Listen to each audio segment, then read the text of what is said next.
फैसलाबाद से मोहम्मद अशफाक मुगल मेहनत में अजमत, कारीगर शहबाज इंस्टेंट गीजर मरम्मत करने लगा।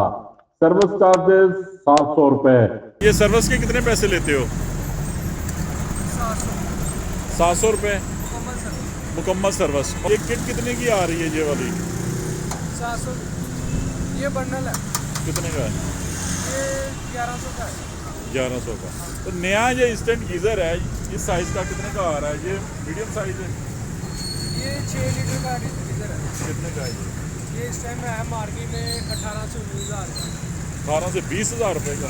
लोडर रचे पर सामान लादा, रेलवे रोड साइड पर खड़ा किया, टेबल लगाया, औजार निकाले, ग्राहक आया, इंस्टेंट गीजर खराब लाया, झट से ठीक किया, मजदूरी ली, 4 साल से अड्डा लगाया। शहबाज ने शागिर्द भी साथ मिलाकर रोजाना सर्दियों में हर घर की जरूरत ठंडा पानी गर्म करने के लिए इंस्टेंट गीजर मरम्मत करना शुरू कर दिए। घर भी चलाना है, पेट भी पालना है, काम तो करना है।